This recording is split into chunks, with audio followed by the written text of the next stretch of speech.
you pray with me, please?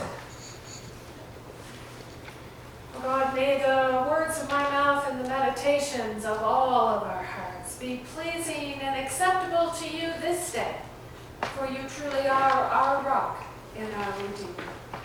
Amen. Courage. When you think of courage, what comes to mind? When you think of someone who is courageous, who comes to mind? Perhaps the lion in The Wizard of Oz. That lion that was always seeking courage. Perhaps our firefighters or even our police force, perhaps our military, those who put their lives on the line every day on behalf and for the saving of others. Perhaps a favorite superhero. Superman, Superwoman. Now there are collectives of superheroes, and I haven't been able to keep track of them at all, but they kind of hang around in groups, right? Perhaps that's what comes to mind when you think of courage. Or perhaps you even go to that young 5th grader who supports and stands up for his or her friend who is being bullied at school. There are all kinds of ways that the notion of being courageous shows up in life, doesn't it? Perhaps you too can think of your life, your own life, at times being very courageous. Leaving a job without having a new one, but knowing that something is better around the corner. Moving from one part of the country, or maybe even a different country, to this place. Leaving home, headed off for college, is often a big courageous move for many. There are many ways that courage shows up in life. And I encourage you as you go through this day and even the week ahead to think about these words that have come to us from Joshua to 2 Corinthians and to this beautiful psalm about the strength and courage that comes from one's relationship with God, where we're able to lean into that space, that place of having more strength than we thought we could have. That place of knowing that no matter what has happened, we'll be okay. As I developed this series around this notion of seeking and sharing Christ and offering hope in the world, and we'll look at many other things besides covenant last week and being a place of sanctuary, and courage this week and being a place of support and a place of not only for ourselves but helping others let go. It's somewhat of a curious thing to me that I'm also in the midst of getting ready to share with you the reality of where we are as a church. To show you with visual aids some of the courageous things that you have been a part of, and yet the things of right now that we need to dig deep and muster up all kinds of courage to be able to move into the future that God is preparing and planning for this church. It's interesting, this psalm. It begins, I take refuge in you, Lord, and then goes on. God is a rock that protects, a strong fortress that saves, that this writer entrusts its very spirit to God's hands. And then these comments about embracing, the writer says, I hate those who interesting in our day.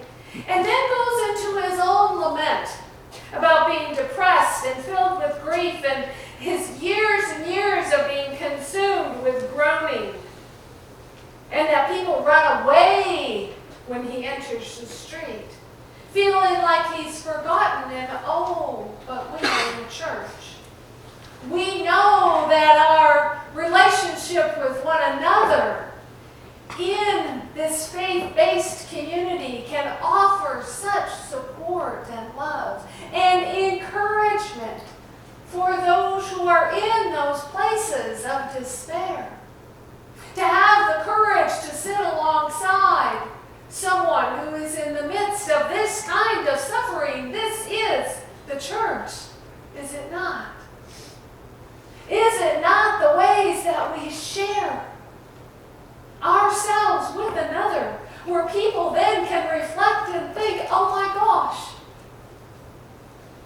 God has sent an angel to sit and be with me in this time of despair. There's so much of that has happened. For those of you who have been a part of this church community for all of its 50 plus years, you know that in your bones.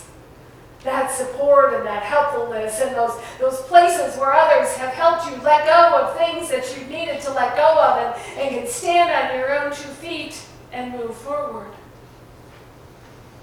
And so these words become real when we think about even going to Joshua, and where Joshua is encouraging this strength and courageous behavior.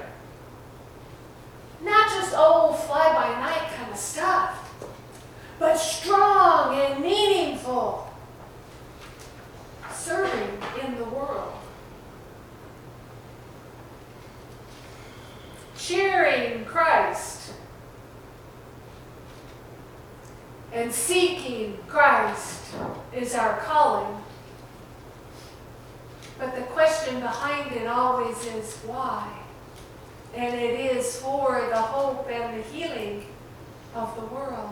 It is for the hope and the world and the hope and healing of this world now. This place where we live and have our being. So the psalmist goes on, how great is the goodness that you've reserved, speaking about God, for those who honor you, that you commit to those who take refuge in you, that you hide them in the shelter of your wings. And we talked a little bit about that, about even ourselves being a refuge for someone, even last week.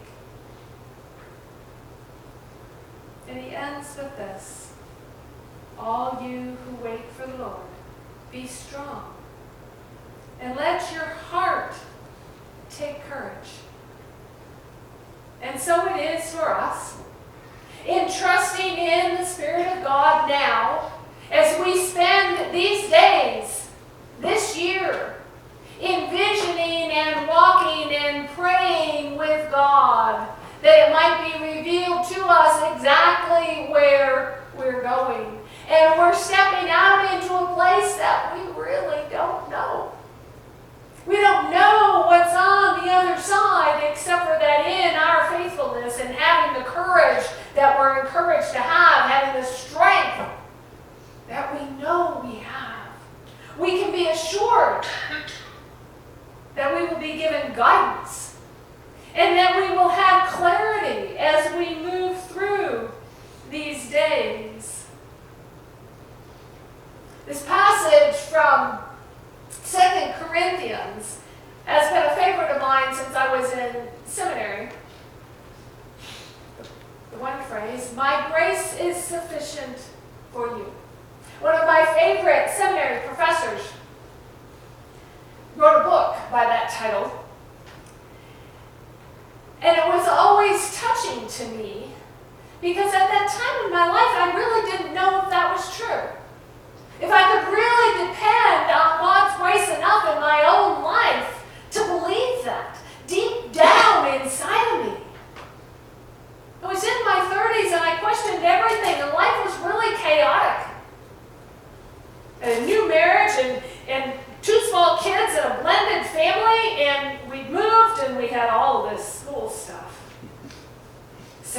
a killer.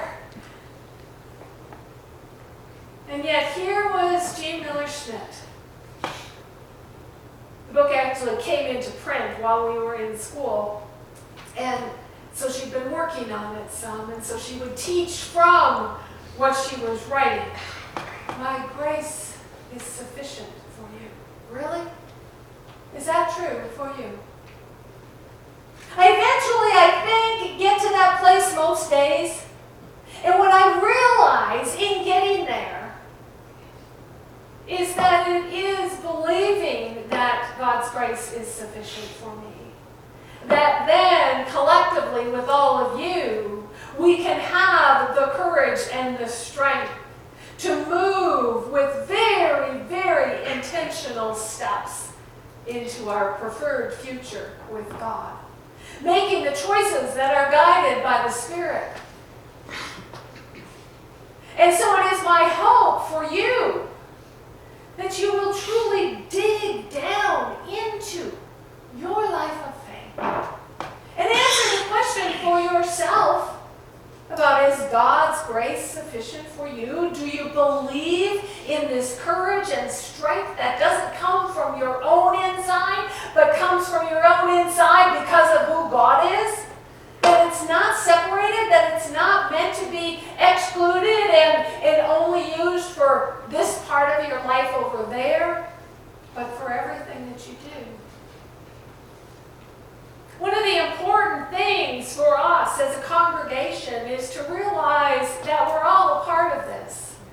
And that collectively, this strength and courage, this being able to give hope and healing to the world by supporting others and by helping them let go of the things in their lives that they don't need and embrace the love that they do.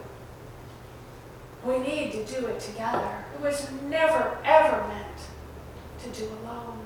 Not for the Hebrew people following. It couldn't be just Moses who followed God. See, the Bible is full of these people like Moses who get to understand this strength and courage all the way into the New Testament. All of these stories that give us a place to lean into, to fall back on, to help encourage us as we ask the very questions of why are we here? Why does Las Vegas need University United Methodist Church? Why? What are we here to do? Those of you who have been here for 20 years or 30 years or more, you know what's been done. But as you'll hear me say later today, we can't go back to that way. That world no longer exists. And so finding a new place of strength and courage, finding a new place of hope